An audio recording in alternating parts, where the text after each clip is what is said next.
Gall dechrau rôl newydd fod yn gyffroes ac yn anodd iawn ar yr un pryd. Mae yna lawer i gymryd i mewn. Wynebau newydd, systemau newydd, disgwyliadau newydd. Mae sut rydyn ni'n croesawu a chefnogi rhywun yn y dyddiau cynnar yn bwysicach na ydym yn aml yn sylweddoli, ac yn ei ymgorffori yn ein tîm. Mae rhan fwyaf o bobl yn penderfynu o fewn yr wythnosau cyntaf a fyddant yn aros. Felly mae cadw yn dechrau yr eiliad yma rhywun yn ymuno. Gall croeso cynnes fynd yn bell. Mae'n dweud wrth rhywun ei bod nhw'n perthyn yma. Mae'r neges yn enwedig yn yr wythnosau cyntaf yn gallu siapo popeth. Meddyliwch yn ôl i'ch diwrnod cynta chi. Beth nath eich helpu chi setlo? Beth ydych chi'n ei ddymuno i rhywun arall ddweud wrthoch chi? Mae myfyriwr hynny'n helpu ni greu profiadau gwell i eraill.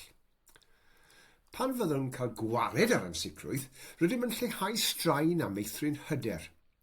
Dyna lle mae ymsefydlu lleol yn chwarae rhan hanfodol.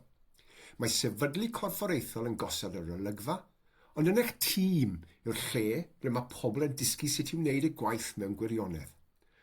Dangoswch iddyn nhw ble i ddod o hyd i bethau. Cyflwynwch nhw i'r tîm. Enghraifft, gallwch ddangos sut mae'r system gwyliau blynyddol yn gweithio. Gwnewch yn siŵr ei bod yn gwybod i bwy i fynd ato am help. Gall taith o amgylch yr adran a sgyrsiau rheolaidd adeiladu cysylltiadau ac ymddiriediaeth o'r cychwyn cyntaf. Gall system gyfaill helpu hefyd. Rhywun sydd yno ar gyfer y cwestiynau anffurfiol fel lle dwi'n mewn gofnodi neu a yw hyn yn normal? Mae'n le diogel i ofyn y pethau bach sy'n gallu teimlo'n fawr pan fyddwch chi'n newydd. Mae arweinyddiaeth dosturiol yn chwarae rôl mawr hefyd. Nid yw arweinyddiaeth dda yn unig ar gyfer rhoi cyfeiriad. Mae'n ymwneud â chysylltiad. Pan fydd pobl yn teimlo bod yn cael ei gweld a cefnogi, maen nhw'n llawer mwy tebygol o aros. Nid oes angen i gefnogaeth fod yn gymleth.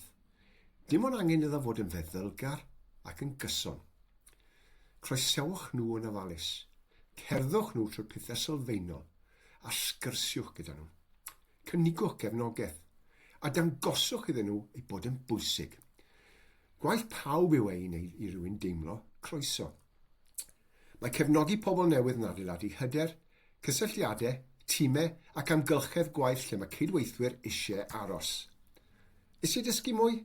Mae yn Pecyn gweithredu cadw staff gyda'n gilydd yma i'ch cefnogi chi.